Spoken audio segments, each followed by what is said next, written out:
What's up, YouTube? It's your girl Rochelle, and I'm back with another video. Thank you for liking, sharing, and subscribing. In today's video, it is already time for us to budget the money, y'all. July week number 3.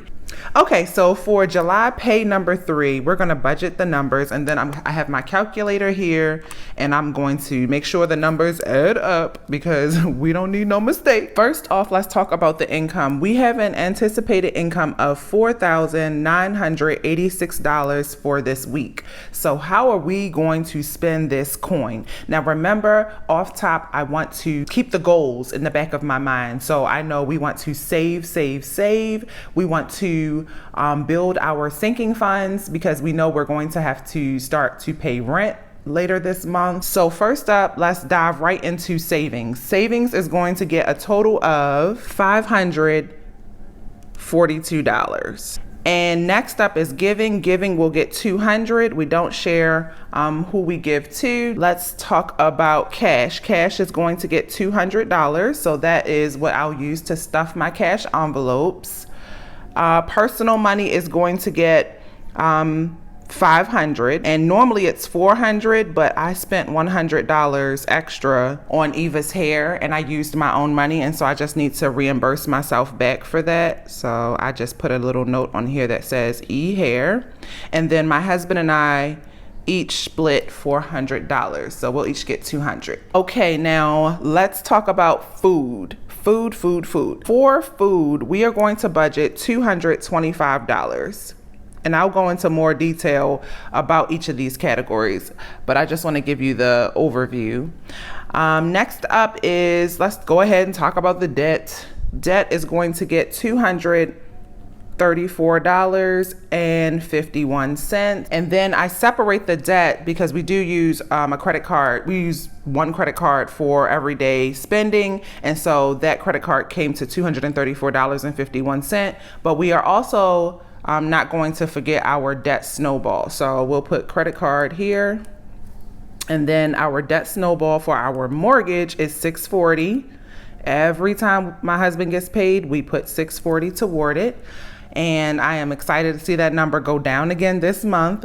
And you know, I'll be back with a mortgage update later on this month once it's all said and done. Okay, next up is the electronic sinking funds, which are going to get a total of $1,301.87. And then we have our fixed expenses, like our regular bills. That's going to get a total of $1,142.62. Our regular bills normally are very low because we've always been reimbursed for our rent. But since we are deciding to take on a permanent position here, it's getting real. It's getting real. So our regular bills are going up just a bit. And I think that's it. So I like to do like just the rough cut and just make sure my whole numbers are added up for each category. So before I even dive in anymore, I'm going to add all this up and make sure it equals $4,986.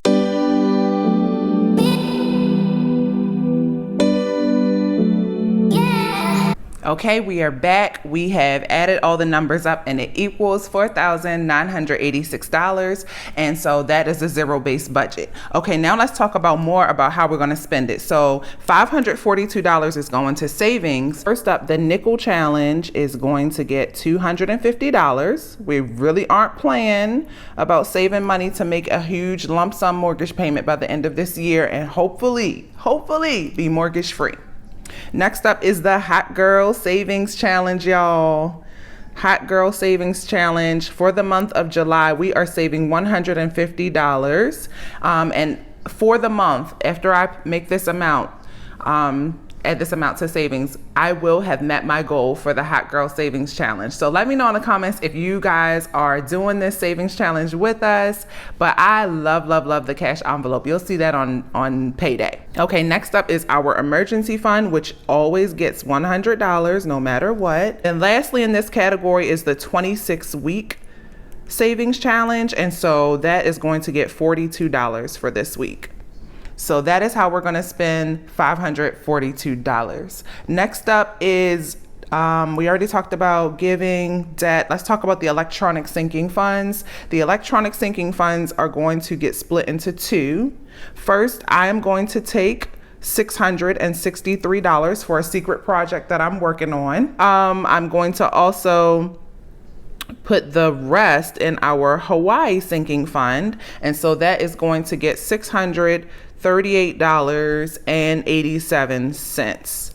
So I'm excited about that because remember, the goal is to grow our savings, and grow our sinking funds. So yes.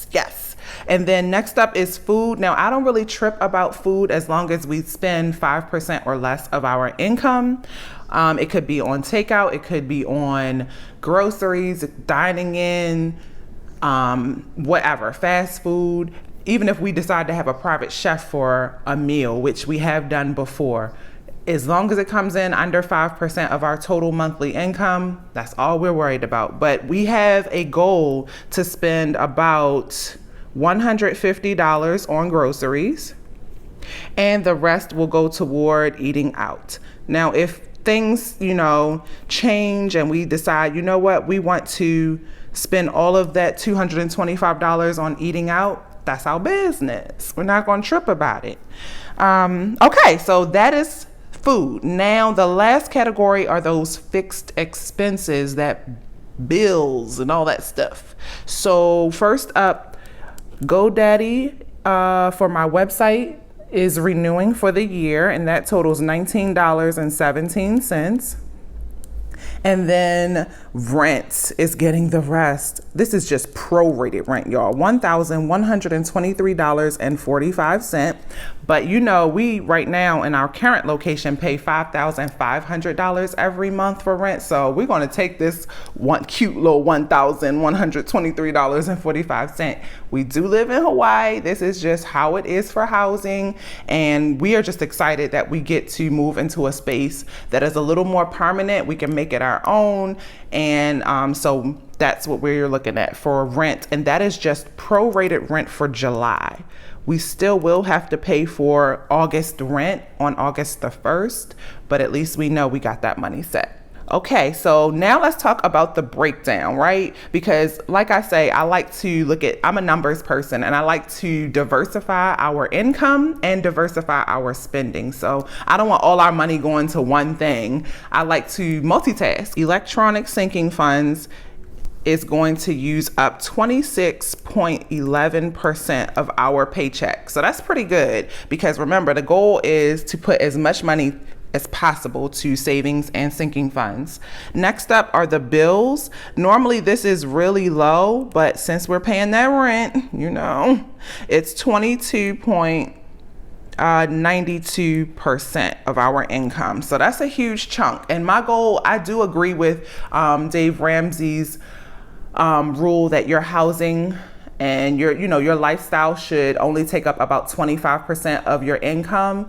I think that by the time we pay real rent, it'll actually be about 30%, which is going to grind my gears because I cannot stand paying a lot of money to do the least. Like just to have shelter, a roof over your head, you got to spend 30% of your income. I think that's trash.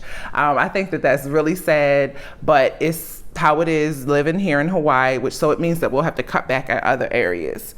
Next up, debt snowball is going to get, so that's the mortgage, is going to get 12.84%.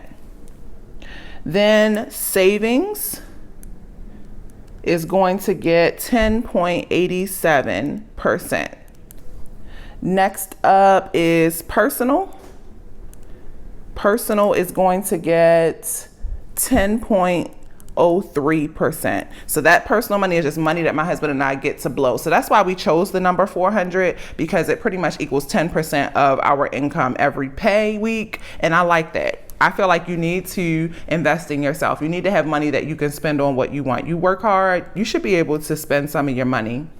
Next up, debt payments, which are separate from the snowball. So 4.7% went to that. Food Food is 4.51%. Next up is cash, which is 4.01%. And then the last category is give. Give is also 4.01%. Right now, we're coming in a little under. I'm okay with that. We have definitely done our duty, okay? We have definitely gifted. I mean, when graduation season was upon us, I was stressed, honey. Stressed. Okay, so now let's talk about July bills. This is my little overview that I like to keep my eye on to make sure that all our bills are coming out like they're supposed to, because we don't pay our bills in real time. So if you look back at our list, that's why our fixed expenses are so minimal, because I use the YNAB app. And so it tells me how I can track my income. And so what I like to do is every time I have any leftover money, I try to pay our bills and keep them at least 1 month ahead. I want to get to the point where I pay my bills once a year or once every 6 months, like Cassie J Budgets. She is so good at that. But that is my goal. I can't stand monthly bills. I feel like you get nickeled and dimed, you get taxed and fees, all this crazy stuff. That's our hard-earned money, honey. But anyway, okay, Dollar Shave Club is not coming out. It is paused until, oops, that's my color that's out of ink. Paused until September. So we don't have to look out for any charges from them. So that's cool. The phone bill did finally come out. So that was good. And it actually was a little higher. See, this is what I'm talking about. As soon as I think about putting my phone bill on auto pay, they start charging. I don't like that. So my regular cell phone bill is $186.09. I have it memorized for 3 lines, unlimited everything. It's always been that way. I go in and it says, oh, your bill is $186.79 or something like that. And I'm like, what changed? They have a button that says, here's the changes to your bill compared to last month. And it was just more tax and more fees. So I'm just, phone bills, ridiculous. Anyway, Dubsado also came out. That was the usual $35. Pest control also came out. And let me tell you why that is a huge fail on my part. I am supposed to call the pest company and schedule appointments. It's for our property in Maryland, for, you know, that home to stay on the up and up. I don't want no activity in our home. We live in an urban area. Well, the home is in an urban area, and so you really got to stay on top of pest control. They will just charge you. You are just in a contract. They will charge you and not call you to schedule an appointment. You have to call them. I hate that mess. So I will be definitely looking for a new company once I end this contract. I think it's up at the end of this year. Next up is rent. That is, I'll leave that for next week, because I want to make sure it clears first before I say it's good to go. And then the rest of these bills don't really come out for a while. So by next pay, we should have an update on those. And then I did find out, like I told you guys in a previous video, that Tesla TV, you know, basically Tesla comes with a connectivity plan where you can, you know, use the navigation system. You can use Netflix, YouTube, and all types of stuff, play games on their data plan. And it's usually $9.99 a month, but in your first year of purchasing your car, it's free. So I have a reminder in my phone and everywhere else to remember to start paying $9.99 a month. And you know me, I can't stand monthly bills. I will probably save up 1 year's worth at a time and then be ready to just have it clear every month. Well, okay, that is my budget. That's it for this week, July pay number 3. That's my budget with me video. I hope you guys enjoyed. I hope you guys stay inspired to save more, spend less, accomplish all your goals, knock out debt, all of that stuff. And catch me in the next video. Don't forget to like, share, and subscribe. And don't pay any attention to my piece of paper that is not cute today. I literally had to pull this from out of an old binder because, like I said, a lot of my stuff is packed up. But it's okay. We made it happen, okay? Hashtag budget life over here. But anyway, I'll see you guys in the next video. Until then, peace, love, and budget.